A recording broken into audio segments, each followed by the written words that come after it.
What's good, YouTube? It's me, Yugioh, back in another video. Yu-Gi-Oh! Has always been an expensive game. I wanted to make this to talk about the recent uproar in the Yu-Gi-Oh! Community, talking about how expensive the game is because we have a lot of new cards coming out and it seems like everything is worth money. You have SP Little Knight, goes for $100. You have the Wanted engine, hundreds of dollars. You have the new Poplar, Snake Eyes stuff. You have the Princess. And it turns out if you want to play competitively, especially in a high power level format, tier 0, like currently, you probably have to shell out at least $1,000, maybe $2,000 if you don't have any of the cards, like the hand traps or the staples, for the best deck possible in the game. But it just so happens that this is not a new thing, guys. This is something that has been happening throughout Yu-Gi-Oh's entire history, and it's been literally rampant since back in 2003. Literally back in the day, cards were always expensive. I feel like there are a lot of new players that are coming to the game recently because of marketing from Master Duel and just the game becoming more and more mainstream, which is amazing. And personally, I agree that the cards should definitely be more accessible for people because there's no way anyone could justify spending thousands of dollars on a card game that they want to play as a hobby. It's just not something that's sustainable, and it's especially hard when these cards rotate over and over. Like, we're all adults now and we have jobs, we have other things to tend to, and there's ban lists, there's new products coming out, and it seems like the power creep just overlaps over and over as the months go on. And it's really frustrating. So I wanted to talk about this, but at the same time, I wanted to kind of go over the history of Yu-Gi-Oh! Because I've been playing a long time, for over 10 years, competitively, actually probably like 14 years. And the game has always been expensive. Even when I was a kid, it all started at around 2003, 2004. You know, everyone was getting into the original anime, and some of us had cards just collecting. And back then, we were like 10, 11 years old. And I even remember during the Chaos era, cards like Blackluster Soldier, Envoy of the Beginning, and Chaos Emperor Dragon, Envoy of the End were at least $100 each. You even had like the older staples like Raigeki, you know, pre-ban list. Cards like Pot of Greed were still worth a bit. Raigeki was worth quite a bit. Mirror Force, I remember being over $50 for the longest time. And if you adjust for inflation, not just inflation, but the fact that back then we were literally like 9 or 10-year-olds and we did not have money, it literally was the equivalent value of today paying like $500 for a Wanted engine versus paying $50 for a Mirror Force, which is basically the same thing for like a 9-year-old, right? So even back in the day, it was very hard to get the cards. I even remember some of the tournament pack cards like Morphing Jar retailing for hundreds of dollars because back in the day, it was very hard to find a local OTS to play Yu-Gi-Oh! It was not as common as it is today, and those cards were obviously very hard to get as they were released in tournament packs. So we already had like a price cap of a couple $100 way back in the day, just in the early eras of Yu-Gi-Oh! And that just kept going on and on and on. Honestly, the highlight where it was actually come to fruition that this game was expensive was probably around 2008 during the TELE-DAD era, where cards like Dark Dragon were released, and this was a secret rare. Back then, secret rare ratios were a lot different than they are today. They were a lot harder to get. You were not guaranteed to get the secret rare in a box even. You had to open multiple boxes to just get a secret rare, never mind getting a Dark Dragon. You know, there were a bunch of other bad secret rares, but Dark Dragon was retailing around $300, sometimes even $400 USD just for one copy. And of course, when it came out, you needed 3 copies. Eventually, it got hit to 2, so you needed 2, so on and so forth. You had cards like Crush Card Virus, which was also very expensive. You know, over $100. This is a very hard to get chase card that was in a gold series at the first reprinting, of course, not even counting the prize card. And then, of course, we had other decks like Lightsworn as well. Judgment Dragons were over $100. It seemed like any time a meta-relevant deck was released in Yu-Gi-Oh!, people just chalked up the prices for the defining card in that deck. So Dark Dragon, Judgment Dragon. But that being said, there were always ways to play the game at a budget level, right? You could always build like a budget deck that was not as competitive as the tier 1 deck, but you could still somewhat compete. This was not especially true during tier 0 formats like TELE-DAD. It was very hard. But you could still play some cheaper decks throughout the history of the game. Like, we had Frog FTK, which is pretty cheap for a very degenerate tier 1 deck as well. It kind of ebbed and flowed.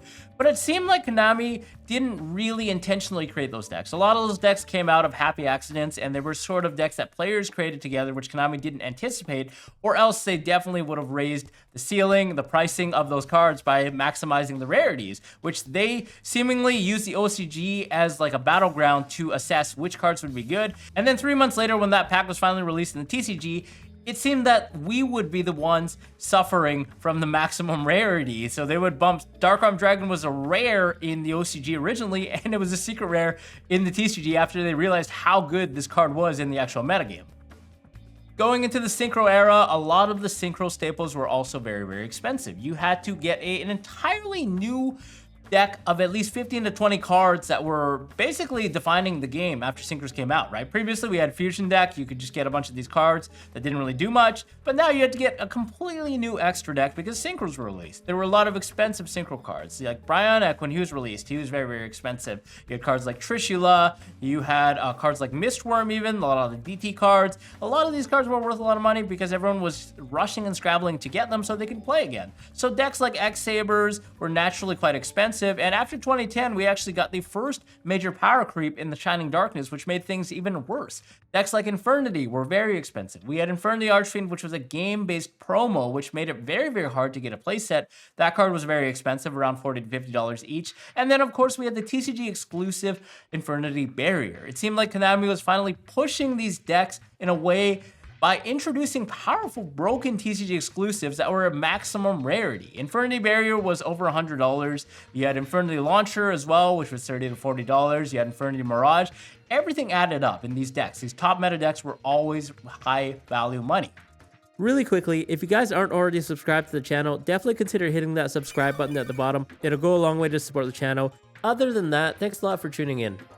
A couple of months later, Six Samurai came out, same deal. We had Xian, which was about $30, $40 each. Kizan was the expensive one. That one was around $50 to $70, if I remember, around the first month or so after its release.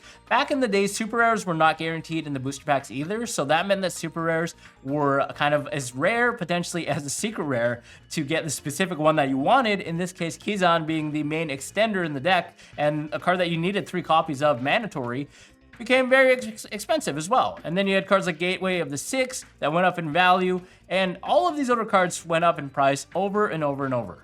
I think another one of the worst offenders was none other than the Tour Guide era. Tour Guide was originally a card that was released as a kind of waifu meme card. It was only about $30 to $40 in Extreme Victory when it came out, but then a couple of months later, finally we were getting XCs, and it seemed like, okay, now it's not just normal summon Tour Guide, summon Sangan. You can actually overlay and use Tour Guide as a one-card starter, which was absolutely bonkers. Now, it didn't help that Konami actually had an inconsistent ruling where for the first months or so after XCs were released, they said that you could actually detach the materials and still get the effects as if they were sent from the field to the graveyard. So yeah, overlaying a Tour Guide plus a Sangan into a Greenosaurus and detaching the Sangan did allow you to actually search for a major event, which is absolutely ridiculous.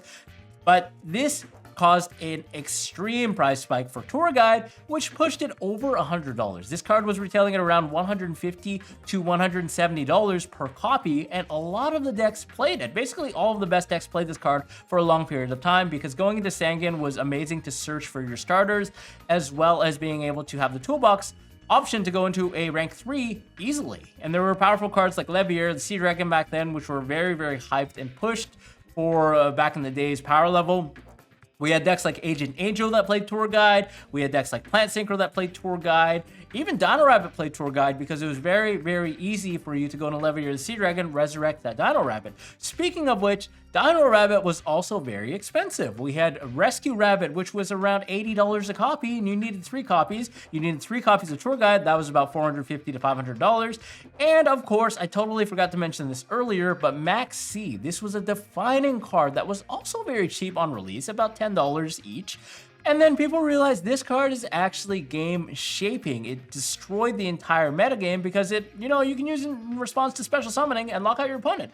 This card instantly shot up to over $100 at around $120 to $130 per copy, and you needed 3 copies of this. So back in the day, this is over a decade ago, guys. This is like literally 10 years ago we're talking. And back then we had decks that were well over $1,500. And if you adjust for inflation, that's even more than modern day.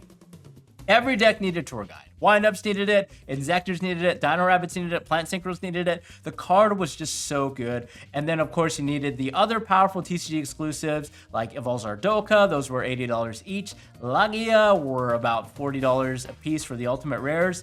And there were so many other cards that also went up in price. Phoenix Chain, these cards were around $15, $20 each. Forbidden Lands were around $15, $20 each. Yu-Gi-Oh! Players just loved paying out of their pockets for cards, and it didn't help that Konami never really reprinted anything. Back then, they would reprint things in a yearly tin, and it would take sometimes upwards of a year for a card to actually get reprinted, if at all, sometimes longer. It took a long time for Maxi to finally get reprinted in the Redux, the Dragon Ruler tin, as a super rare. Then, of course, we had Dragon Ruler format and Spellbook format. Those cards were definitely not cheap. You had to get the full Dragon but what was expensive especially was the actual extra deck. You had Mecha Phantom Beast Draco Sack, which were around $50 to $60 each, that you needed 3 copies of, and then Big Eye was around $100 each. You had the rest of the deck that you had to sort of put together, and surprisingly, Konami actually made the Dragon Rulers rare, which was a never before seen grace by Konami. Actually, they actually made these cards accessible to the players for a couple of dollars each, but they were not as nearly as nice to the Spellbook engine, because you had to get the secret rare copies of Spellbooks of Judgment, and yeah, you guessed it, this card was around $100 each as well. So yeah, the game was always expensive, and we're talking about 10 years ago still. This is 2013 Dragon Ruler format. Across the past 10 years, Konami has been a little better. They've been reprinting more things and giving us stuff like the Anniversary Collection, being very, very nice and generous about the yearly mega tins. But it still seems nothing is coming fast enough, because the power creep is trickling way higher than anyone would have expected, with the length being introduced and with powerful pushed archetypes like Tier Elements, for example, arguably the most broken Tier 0 deck of all time. And it just seems like they're printing more and more good cards, that card reprints are not fast enough to keep up with the new cards coming out. Like, it's like we just got these new reprints for Baron de Fleur, Evenly Matched, all these great staples in Anniversary Collection, but then boom, we're suddenly getting SP Little Knight, literally the next set over, and this is a new staple that's over $100, and now we're getting Bonfire and the Snake Eyes stuff. It's just a never-ending cycle. In 2015, we had NEKROZ format, and Brionax were well over $100. They were about $300 on the release weekend. So if you wanted to play this deck, you would actually have to shell out over $1,000 for the full deck. This is coupled by the fact that Konami short printed absolutely everything. The secret rares were always short printed. They even short printed certain super rares like Kizan and the Six Samurais, because they just loved making players buy more product. And although they eventually started to recognize that the player base was sort of rebelling against this type of business and marketing that they were doing with the cards, for the short prints, with the lack of secret rares, Konami sort of adjusted it so you would get a wider ratio for a secret rare, be guaranteed 1 in a box at the very minimum, sometimes 2. They also claim to have stopped short printing cards, but from what I've seen, we're still getting short prints, and for some reason, it's localized to North America only. Europe never seems to have any issues with short prints. But at the same time, it seems like TCG Player and the North American players are the actual players who are fiending for cards and willing to pay the price, because on Card Market, every time I go on there, the cards are just not nearly as expensive. PEPE format rolled around at the latter half of 2015, and this deck was also expensive. Perform Pal Pendulum Sorcerer was well over $100. I remember trading my super rare Book of Moons for a playset of them, and at the time, the Book of Moons were easily around $200 each. It was absolutely crazy that the power creep would just continue to explode as we got new mechanics released in the form of Xyz, Pendulum, Links, and it was just a non-stop cycle. ZOODIACs were released, and we also got the Ash Blossom and Joy Spring with Maximum Crisis, which was a huge blocker for casual players that wanted to play the game, because Ash was over $100 each. So basically, this was a new staple that was insanely powerful at its time, and still insanely powerful in modern day, and everyone needed one. Back in the day, we did not get a reprint of Ash for a long time, well over a year, before we got a not really accessible reprint, to say that much either. Sky Striker Engage was over $100 as well during its initial release, and it seems that on and on as we get new sets, the chase cards of every competitive Tier 1 deck archetype is always valued at the baseline of $100 or more, making it very, very hard for players to get into the game.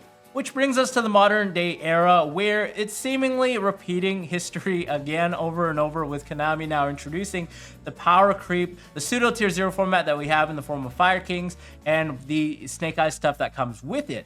So I really wanted to kind of put this into perspective, because I know a lot of new players were kind of starting out and they haven't really been familiarized with the history of the game and the pricing. But this is just reality. Konami has always kind of had this business model where they're pushing players to actually buy their product by making cards more expensive and harder to get. Which brings me to my next point. How much does Konami actually make from the Yu-Gi-Oh! Trading card game? I was able to do some research and I stumbled upon a tweet from April 16th, 2020, about 4 years ago, which said that Yu-Gi-Oh! OCG actually made around 31 billion yen, which translates to about 280 million USD in terms of profit from Yu-Gi-Oh! OCG in Japan alone. That does not include North America or the TCG regions outside of Japan, which is very, very shocking because this is a huge number. Then we have to wonder, what is the value in TCG that they're actually profiting from? Now, I couldn't find a solid number on this, but from searching around, I found an article that said TCG player actually generated $10 million in gross merchandise value during a breaking holiday sales weekend, the most of which was from Yu-Gi-Oh! Cards. Yu-Gi-Oh! Had a lift of about 200% compared to 2020 Black Friday, which was the year before the year that this report was generated, which goes to show that, you know, this game has a lot of people spending money, especially in the TCG. So Konami is definitely making a lot of money. Now, obviously, it's impossible to tell what amount of casual players are contributing to the buying of the cards versus competitive community who are actually spending the cards based on the power level of the cards and then the chase cards that they have to get. But what I'm trying to say is, yes, they make a lot of money from this game, and I just wish that the cards would be way more accessible for the community personally. And of course, I'm speaking from the player perspective as well as the collector's perspective too, right? We love to see new cards hit the field, but this would be a lot better for newer players and casual players who don't necessarily have the time or the money to devote into a very expensive thousands of dollars deck, and instead just play when they want and just buy cards when they want at their own budget. But yeah, that's about it for me. What do you guys think about this? Now that you've heard the history of the pricing from a high level about Yu-Gi-Oh! It's been crazy, guys. Like, this game has always been very, very expensive. But what do you think Konami should do? Do you think that we should have more cards accessible, or would you rather have a different way of getting the cards? Or do you like what they're doing now? I mean, do you guys like spending money on the game so you can get flashy cards? Maybe you can flex them off at events and locals. But that's all I had to say today. Guys, thanks a lot for tuning in. Appreciate it, and see you guys in the next video.